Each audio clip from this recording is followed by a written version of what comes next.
You know, it's an honor for us to have the state's attorney for Prince George's County, the Honorable Aisha Braveboy.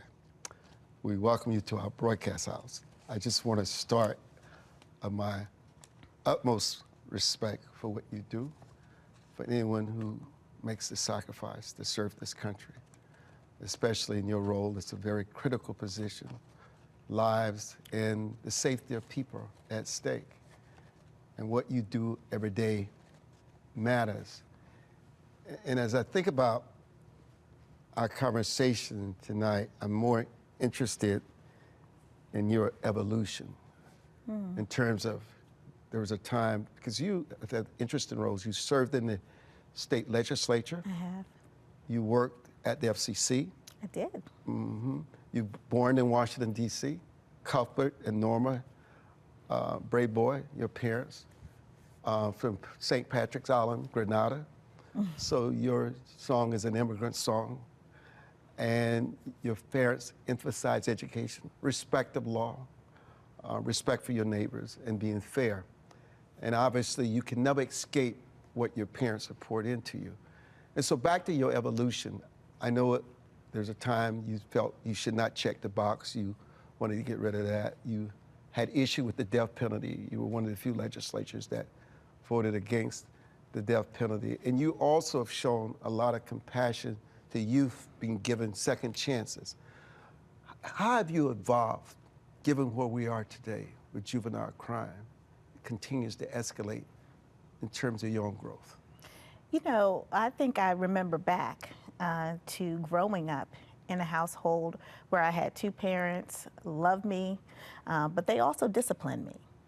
So if I did something wrong, I knew that there would be consequences. And that didn't mean that they didn't love me, it didn't mean that they didn't care about me, but they recognized that if I don't feel consequences, then I'm not going to understand that what I'm doing is wrong or that I shouldn't be doing what I was doing. And so, you know, as I've grown into my role as state's attorney, I realized that those teachings from my childhood are so relevant and so applicable to how we have to address our children. They are children. They will make mistakes, but as adults, we have to provide appropriate consequences, and we have to ensure that they focus on their future and not on their next crime.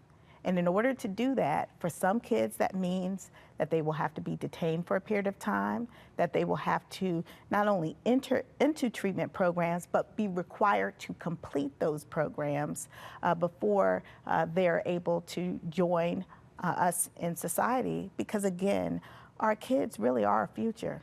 And we are relying on them to take our community and our country to a better place, but they can't do that if they continue to make bad decisions.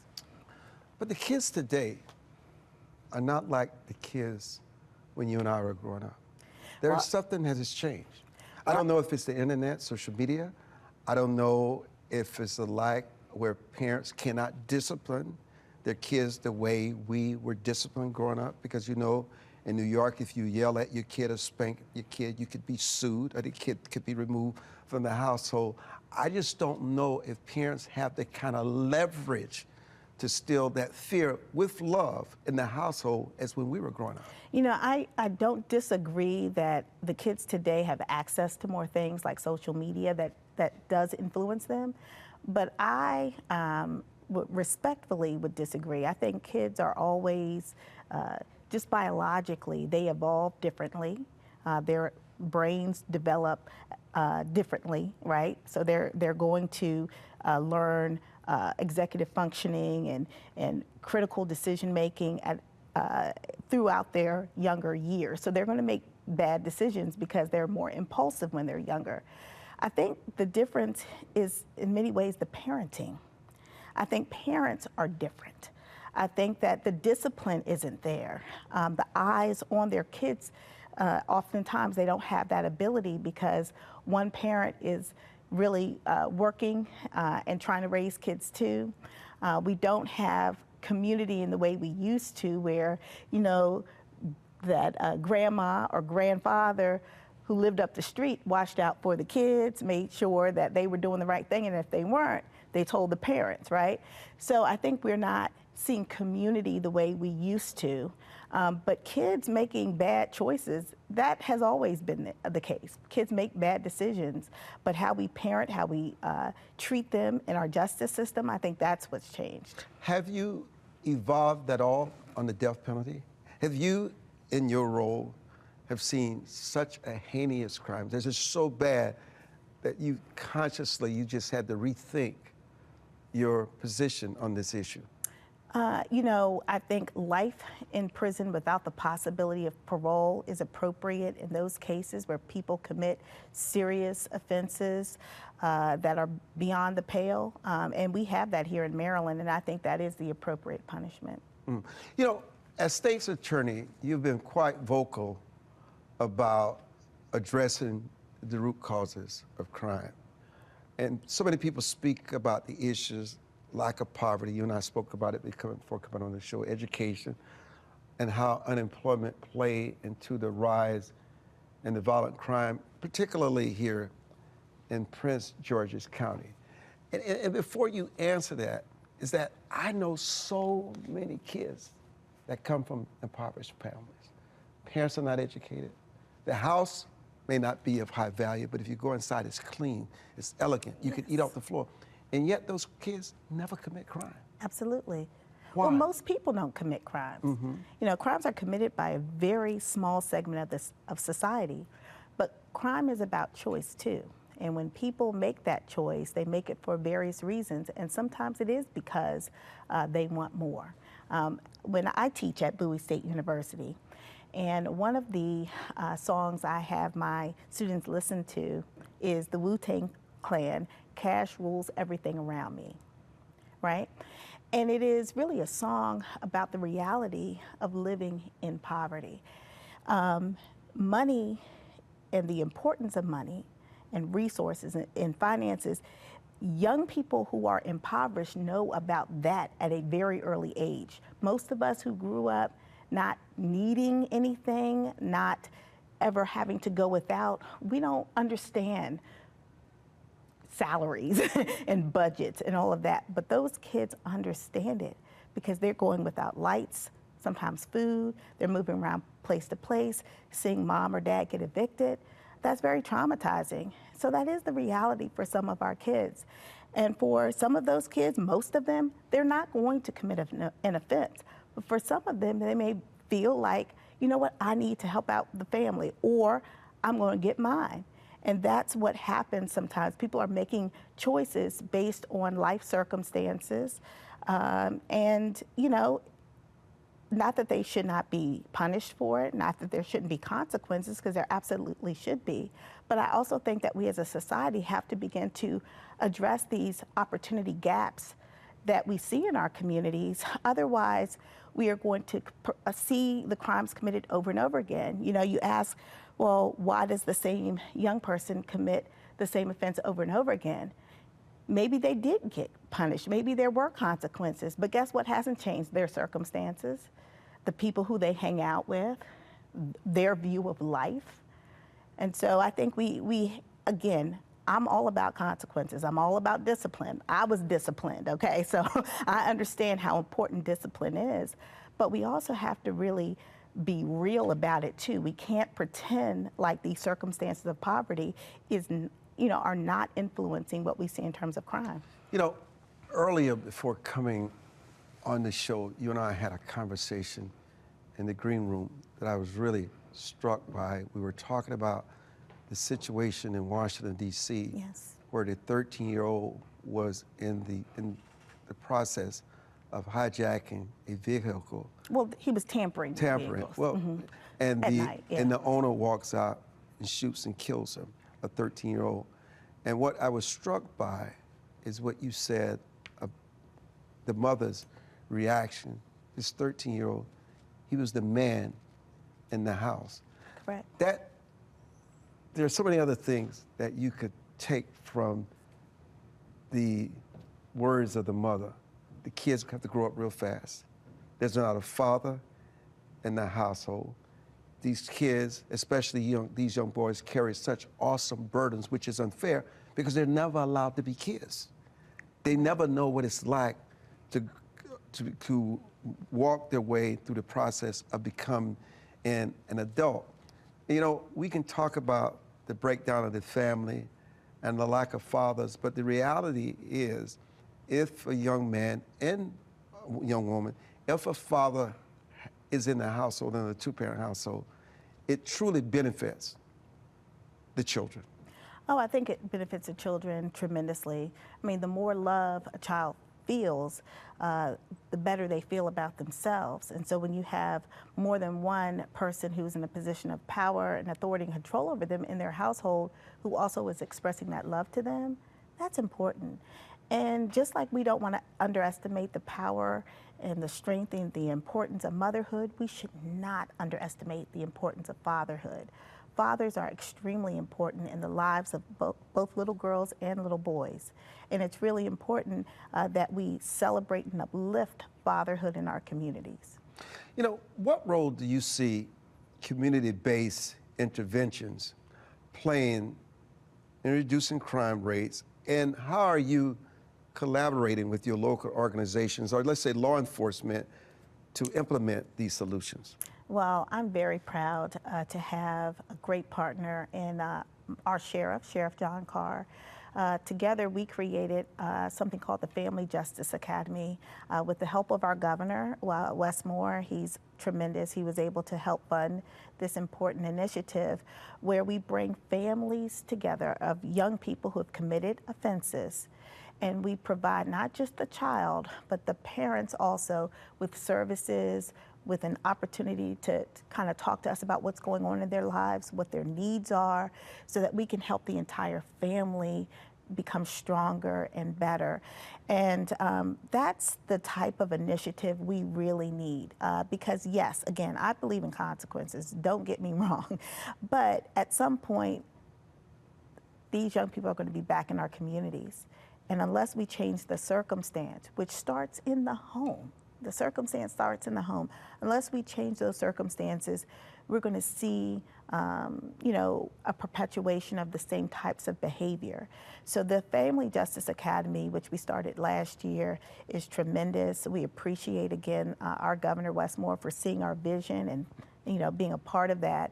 But initiatives like that, I think, are very important. The state attorney for Prince George's County, the Honorable Aisha Braveboy, is our guest. We're going to come back with much more on this special edition of Your Voice, Your Future. I'm Armstrong Williams. Don't go away.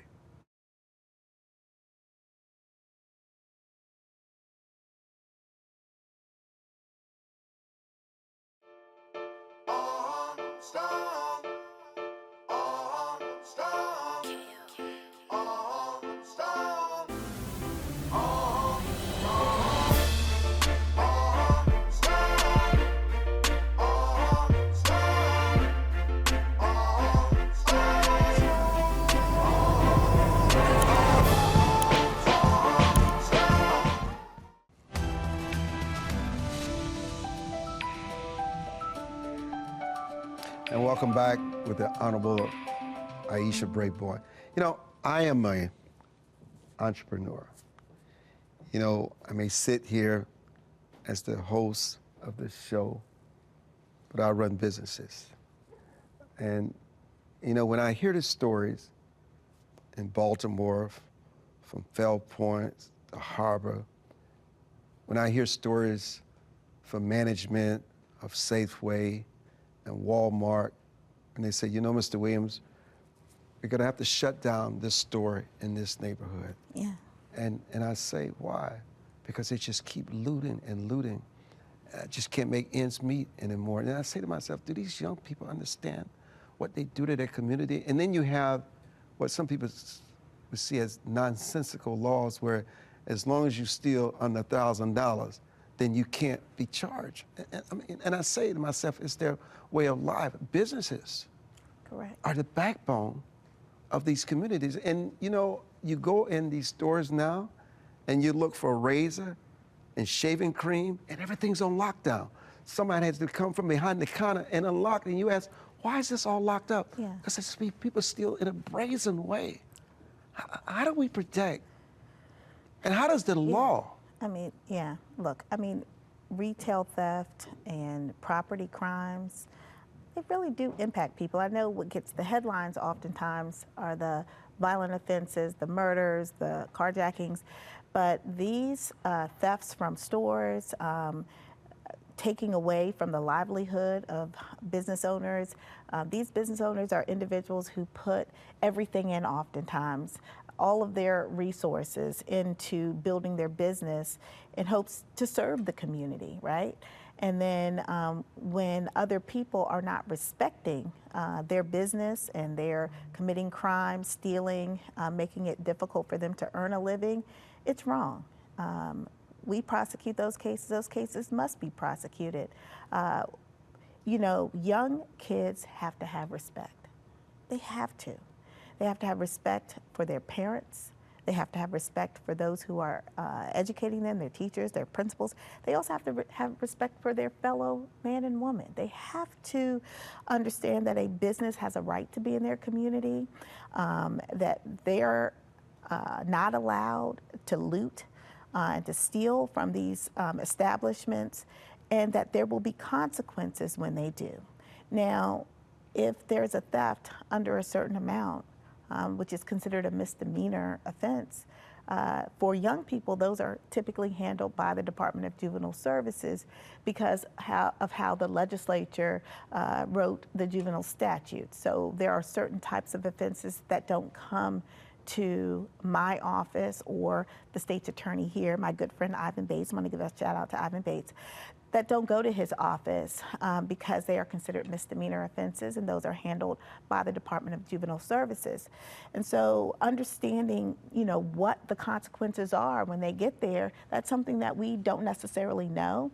I do think that, you know, we should know. I'm not saying we should know about every single case because young people do have privacy rights, but we should know that there are consequences. We should know what the you know, punishment, or really it's not punishment in juvenile terms, it's treatment. Consequence. It's treatment. Well, it's considered treatment because everything is about rehabilitation when it comes to the juvenile justice system. But I think the community needs to feel confident that there is a plan in place to help correct this young Let me person. delve into juvenile justice a little more thorough, because the bill will become law on November 1st.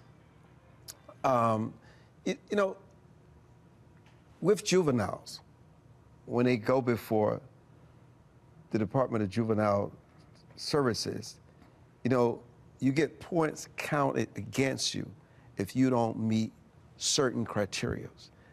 Oftentimes, the Department of Juvenile Services don't even get into the point system. It's not even there. And oftentimes, even with these kids, these repeat offenders, you would think that they would wear the ankle bracelet, so they would be monitored. So if these kids are where they're not supposed to be, the monitoring system will alert someone. But if the Department of Juvenile Services are not forcing the kids to wear the ankle bracelets, they're not keeping the count score, and they are able to go back on the street, I mean, don't you think that in some ways the Department of Juvenile Services needs to be overhauled, or at least the power is taken away and given to state attorneys or prosecutors who are willing to do the job to make sure that when you look at the full police report and these repeat offenders, they're not out committing the same crimes. And not only are they committing these crimes, they're escalating their criminal activity. It gets worse and worse and worse, not de-escalating. Well, let me just say this. The Department of Juvenile Services has to also follow the law. And so there are requirements in terms of treating the child, which is what the law says, that you have to provide, I think it's called like the least restrictive means of rehabilitating a child. That's what DJS's philosophy is. That's what the legislature, you know, essentially instructed them to do. And so what I think the problem has been is a lack of transparency. I think it would be really helpful for the Department of Juvenile Services to just lay out what their treatment programs are, how long they require young people to be a part of these programs, and then what is the success rate. I think, you know, I have a great relationship with the Department of Juvenile Services, but, you know, just like, you know, people expect me to know everything about when a child is arrested, you know, what's happening, and I don't know because that case didn't come to me because it's not the type of case that gets referred to my office. I'd like to at least be able to say, well, that case didn't come to me, but here are some of the programs that DJS has to address kids who have this certain issue. I think it's just not knowing what happens when a young person commits an offense. And then when you see that kid again, you're like, well, was anyone doing anything? And it's not that nothing happened. It may be that something happened, the child did not take full advantage of the treatment program that they were supposed to be participating in, which happened in my jurisdiction with a case, you probably have heard the name Baby K, but it was a young man who was arrested, charged with an offense as a juvenile, did not complete the terms of the probation program that he was supposed to be on, just didn't do it. And all of this was, you know, laid out in court, which is why I can say it now. Otherwise, I wouldn't be able to, right, because it's a juvenile case. But he went on to commit a more serious offense. And now he is spending the next 25 years, give or take, in the adult system. Now, the question I have, and the question we don't know the answer to, is if he had actually finished and completed that program that DJS provided to him, and they required him to finish and complete that program, would he have committed this, you know, the subsequent offense? We won't know the answer to that because obviously that's not what happened. What happened was that he was ordered to a program, he didn't complete it, but he was discharged from the program simply because time ran out. And I really don't think that that is a good or appropriate system for young people. We have to have consequences, and that they have to adhere to the order of the court, the order of DJS. They have to be accountable and responsible to someone. Most importantly, to themselves. They've got to want to be better people, but until they mature to that point to understand that, they at least have to understand they have to respect the rule of law. So, you know, you raised something else that I don't think we delve into deeper enough. Inside the soul of these children, inside who they are. Mm-hmm. What is it that you learn about them? Are they conscious about what they do? Are they hurting? Is it greed? Is it just fun, something to do? Are they part of a gang? What do you learn when you go inside the recesses of them? Yeah, I can tell you, because I've talked to some of these young people, and I've talked to people who are older now who were in the system when they were younger, and a lot of it is self-esteem. They don't feel good about themselves. Some of it is like they're trying to make it. They feel like they're trying to make it at 6, 7, 8 years old. You know, they begin to associate with gangs or crews because, well, they're providing resources for them or they're protecting them as they're walking home from school. So they start feeling a kinship towards people who really want to suck them in for their own reasons. But as a child, they're thinking, oh, this person cares about me, or they're going to look out for me, or they're buying me new jeans, they're buying me, you know, the newest shoes, you know, like I'm good. Not knowing that that lifestyle is there to kind of be intoxicating, to draw you in, and then eventually, you know, they're asking you to commit certain offenses. And a lot of kids don't understand that, but we see that.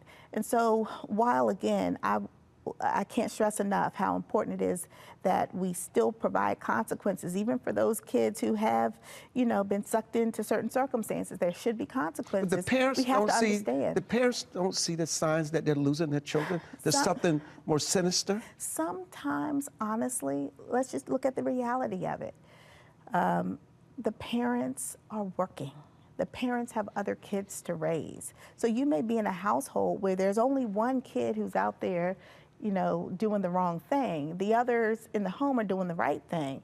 The parent which is oftentimes a single parent, is just doing their best to make ends meet. And so being able to get home at a time when their child gets off the bus or walks home from school to help them do their homework or to ensure that they're doing their homework, that's not the reality for a lot of families. This is the question. For these kids. You know, I understand what you're saying, and I think it's important that people watching understands it and walk in these kids' shoes. But oftentimes, when these kids do go into the system, they're rehabilitated. And this is interesting to me because you fought early on in your career to make sure that if a kid had a criminal record or anybody, that it does not impact them being hired, which I actually agree with you. Because once you paid your dues to society, you should have the full spectrum of opportunity. But what about those? Is it they go back into this life? Is because they're rejected?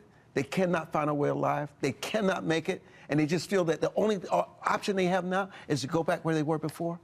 Yeah, a lot of times they're going back to live where they were living. The same circle of friends or associates are still there. They still don't have, you know, money and resources. We live in a capitalistic society. You need money to do everything, to eat, to sleep somewhere, to even have water, to, you know, clothe yourself. I mean, you need money. And so they recognize that, and they're trying to. But don't they understand money is not the only thing that gives you value, that gives you real self-esteem, that gives you real self-worth? I 100% agree with you. But you and I are talking about that from a position of people who have. Hold that.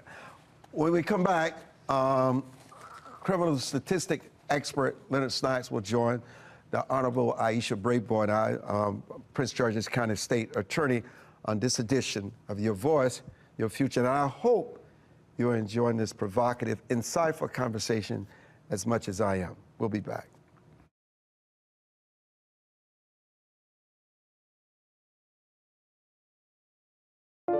It is easier to build up strong children than to try and repair broken men. The streets are plagued with crime, violence. There's a lot of poverty, and it's all a result of lack of education that's happening in our schools. So it really is a crisis.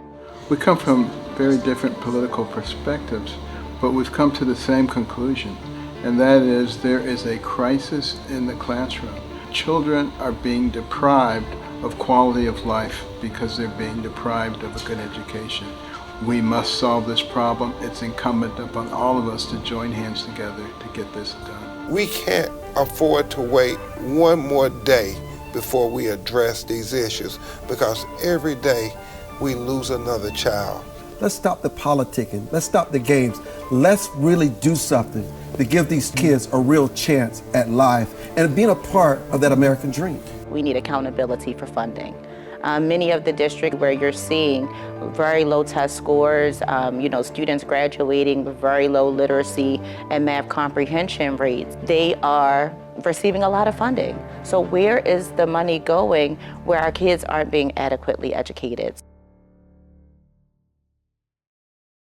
If you believe every child is deserving of a quality education, please go to educationjusticefoundation.com.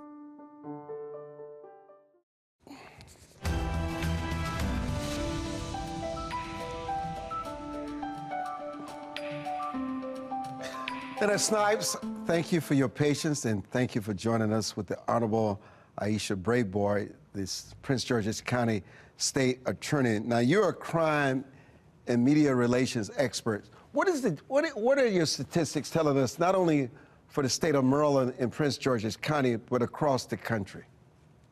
Hi, Armstrong. Well, across the country, by the way, a very interesting conversation that you've been having with the state's attorney. I'll tell you what, let me stop you, because I didn't realize you had heard the entire conversation. What struck you about our discussion? the caring, the fact that we need to start caring about kids who are uncared for, the fact that so many kids are subject to being abused and neglected, the fact that so many of the females caught up in the criminal justice system are being sexually abused. The focus is on making sure that these kids are taken care of and these kids understand that somebody cares about them and it's not just a matter of exploitation on their part. So what are the statistics telling us? The largest increase in violent crime in the nation's history, per the U.S. Department of Justice, per the National Crime Victimization Survey, a 44% increase in violent crime.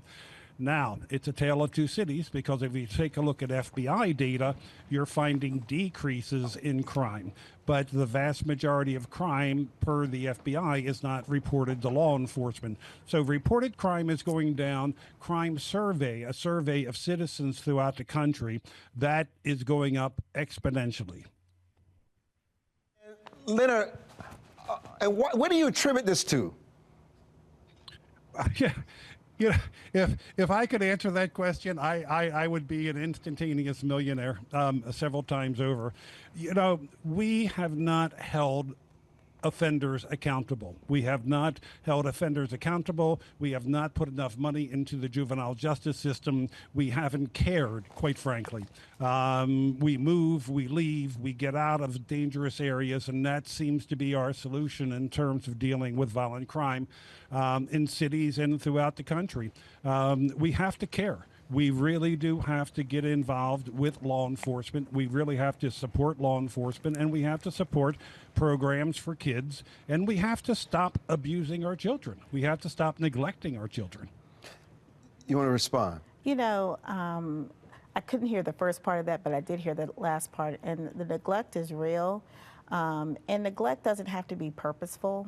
Neglect could be that, you know, you don't have enough time to assist your kid or to talk to your kid. You know, one of the things that, I read these reports from the Juvenile Monitor for the Department of Juvenile Services, and one of the things that the Monitor has reported during and really sort of post-COVID, although I guess we're not really post-COVID anyway, but is that there was an increase in the number of young people who had suicidal ideation, who were incarcerated.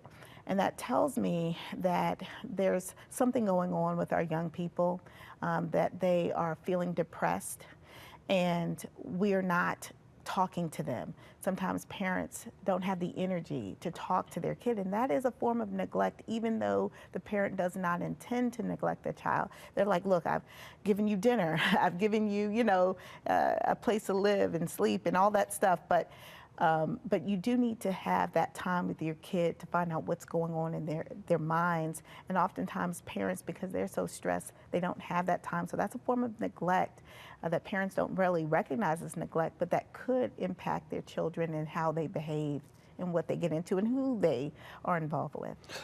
Leonard, when we talk about rehabilitation and putting these kids on a path to recovery where they can find themselves in real careers, if they have not received the basic education, because education gives you real self-esteem and real self-worth. It gives you something that you accomplish.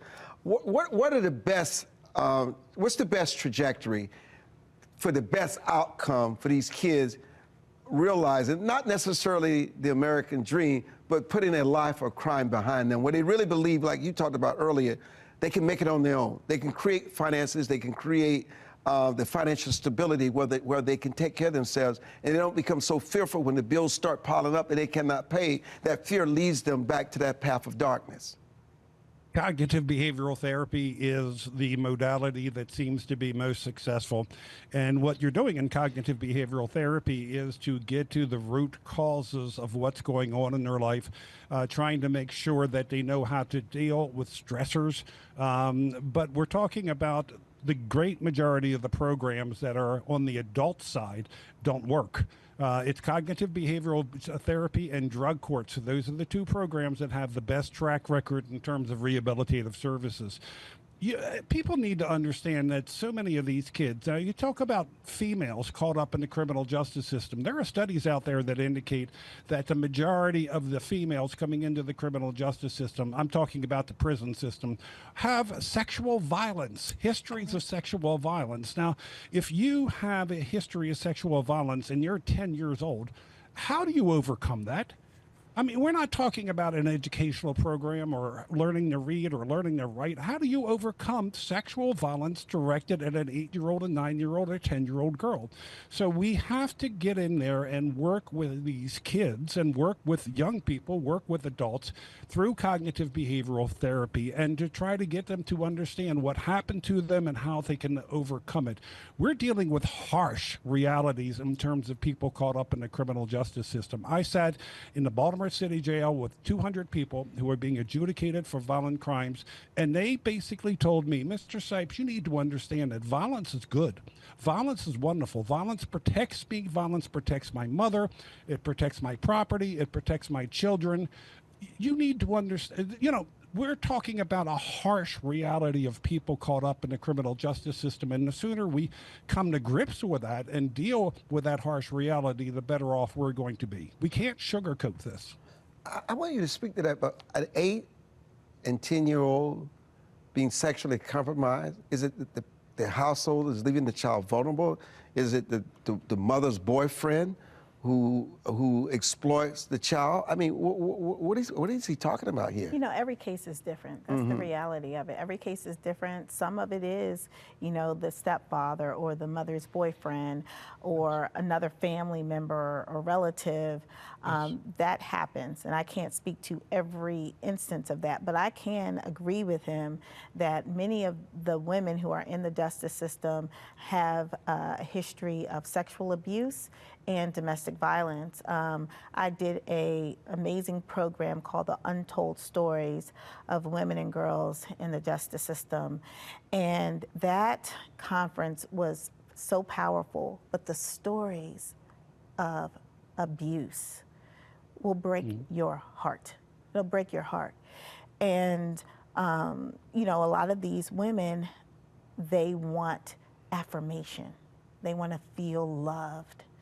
And so I think when, your guest speaks of neglect, there's so many ways that I think parents unintentionally neglect their children because their real needs, they may not articulate. Well, speak to the parents now, how that can change. If we could just change one tonight, what is it that they're not sensitive to that they need to do? I think they need to talk to their kids. I talk to young people all the time, and I've gone to high schools and I've asked them, well, what do you need? You know what the number one thing they tell me that they need? Someone who will listen to them. So talk to your children. Your children need you. I mean, for parents, your children need you. You are the superheroes in their lives. You have the ability to change their circumstances if you give them that listening ear. And if you listen without judgment. And a lot of times that's what kids are saying, well, my parents judge me. They don't understand. They don't want to listen to me. They have to feel important. And if you don't feel important in your household, how are you going to feel important in your schoolhouse or on the street?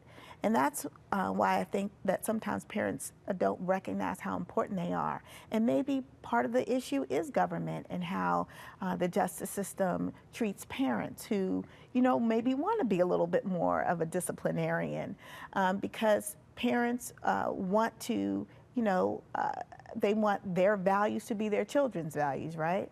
But if a young person is dealing with their own stressors in their head, sometimes they may react in a way that the parent doesn't understand or recognize.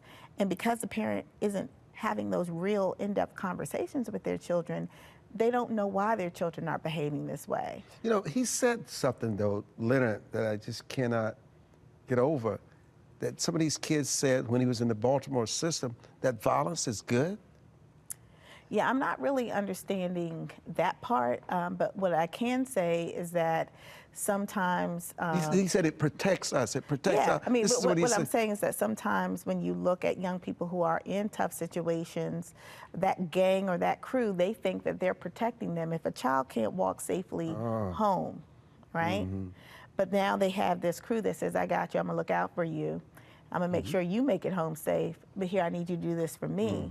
Maybe that's what they're referring to, but I don't think that anyone grows up, and I think every young kid grows up with dreams. Let's remember that. Every kid grows up with dreams. They have dreams when they're young, and those dreams are just like every other kid's dreams. Whether you're wealthy or you're, economically challenged, everyone has dreams of being something great. And the question is, how do you get there? How do you get there? And we have to teach our children that education is the answer. I can tell you one thing. I don't know all statistics, but I can tell you one thing. The kids who are not in school, they are disproportionately showing up in our justice system. So truancy, if we tackle nothing else in Annapolis next year, or next session, it's truancy. Making sure that our kids are in school, and then we have to hold our schools more accountable for meeting the needs of our kids, which means we have to rethink the programs and the opportunities that we provide in our schools for kids to learn both during the school day and after school hours, because some of our kids need that additional support because mom and dad are not going to be home when they get home, right? Hold that. Wow. Leonard Haynes and the Honorable Aisha Braveboy and I will be back after these breaks. Leonard Sipes Jr. will be back. Don't go away.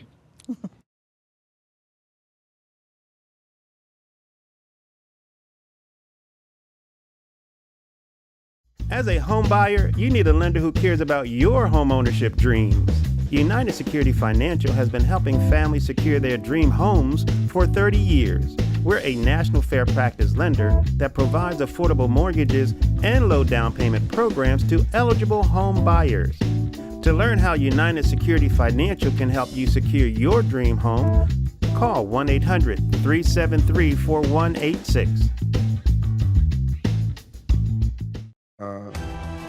In your next political move, we got to sit down one-on-one in D.C.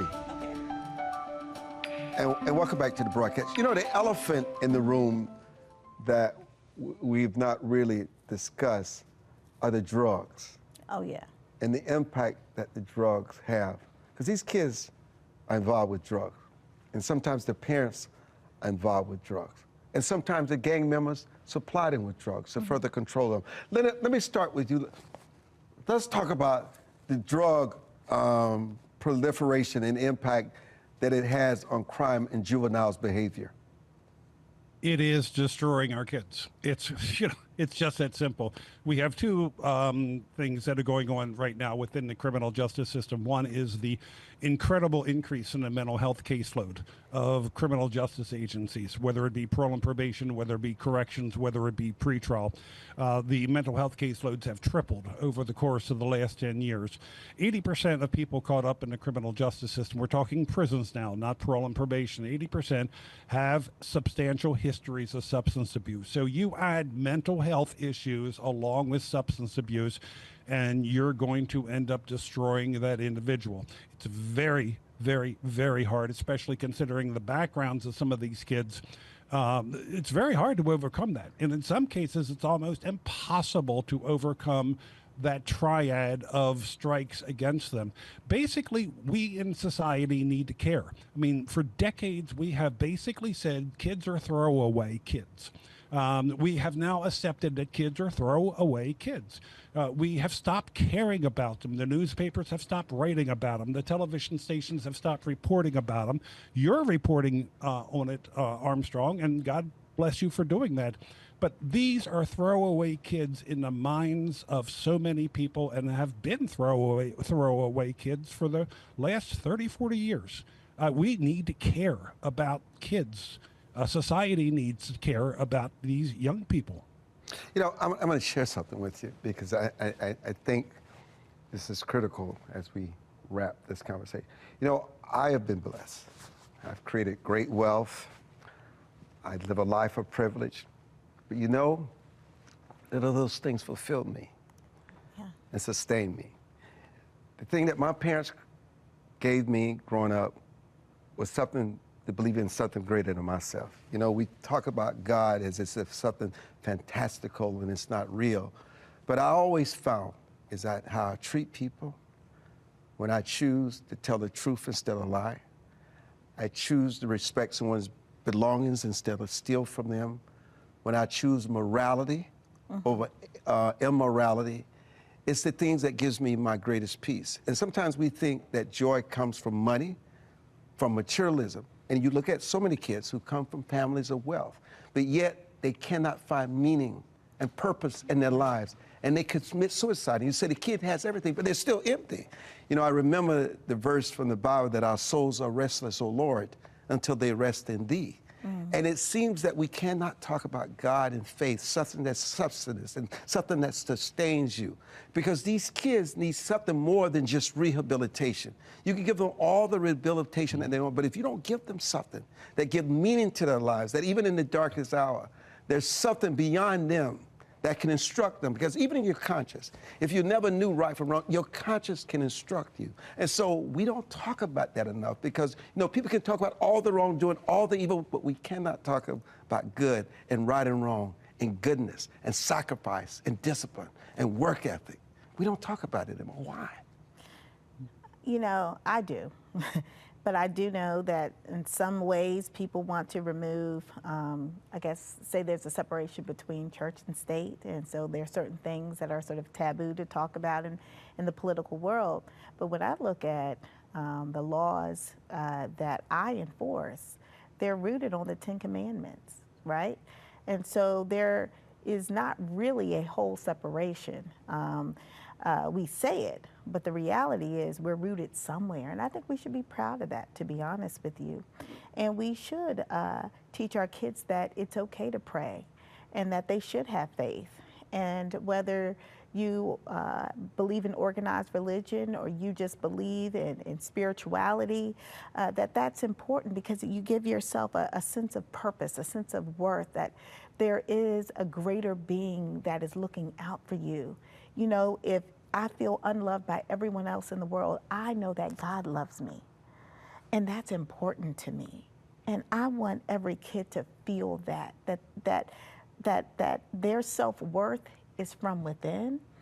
But what we're seeing nowadays is we're not talking about that. We don't teach it. You know, I think it's important that we include some form of spirituality, religion, understanding self-worth in our schools, in our community organizations, that it just not be something that we talk about one day a week if we choose to go to church. Yeah, because you know what? These kids are broken. There's a lot of brokenness in our society now. And everybody looks for all the solutions, everything in the world. And it doesn't seem like everything is working. I agree. You know, one thing I have done is I have another program called our Emerging Adult Program, where we go into prisons and we provide virtual resources to young adults who are serving time, who have home plans back to Prince George's County, which means they're coming home to my county, they're my constituents, and I care about them.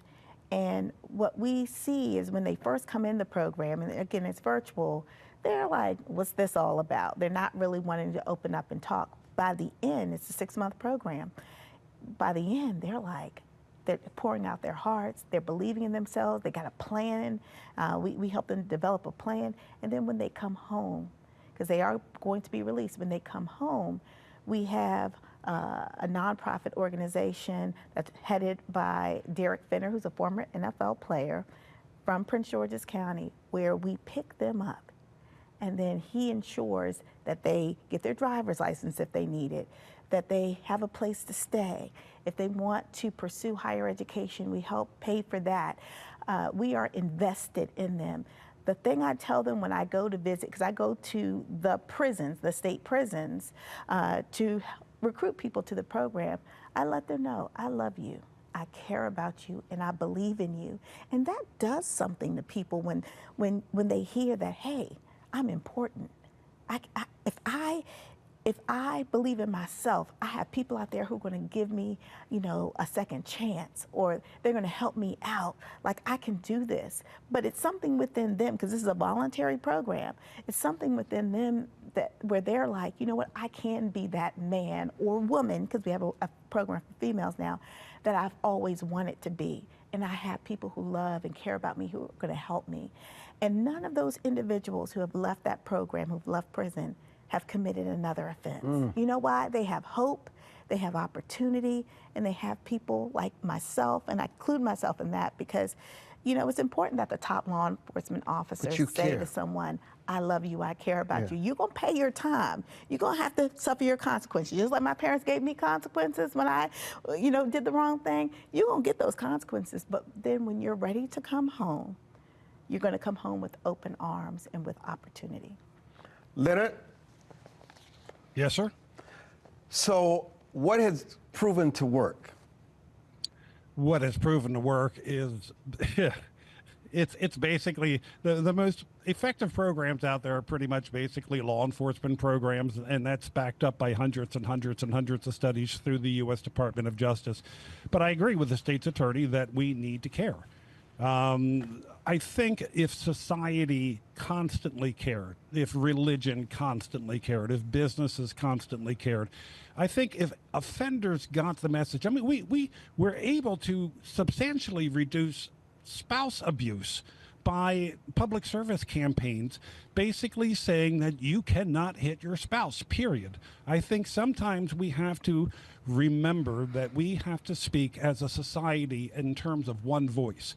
One voice basically saying, no, you cannot engage in violence, period. You have to really start showing individuals what to do, how to do it, and society needs to care across the board. We have given up in too many instances, and we have to stop giving up, and we have to start continue these programs that we're doing tonight to make sure that society speaks with one voice.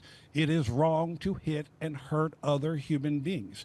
The best thing for you to do is to go to school, get an education, find a job, proceed. But that's going to take a tremendous effort on the part of everybody in society. We have to stop this throwaway kid syndrome that has been plaguing us for the last 40 years.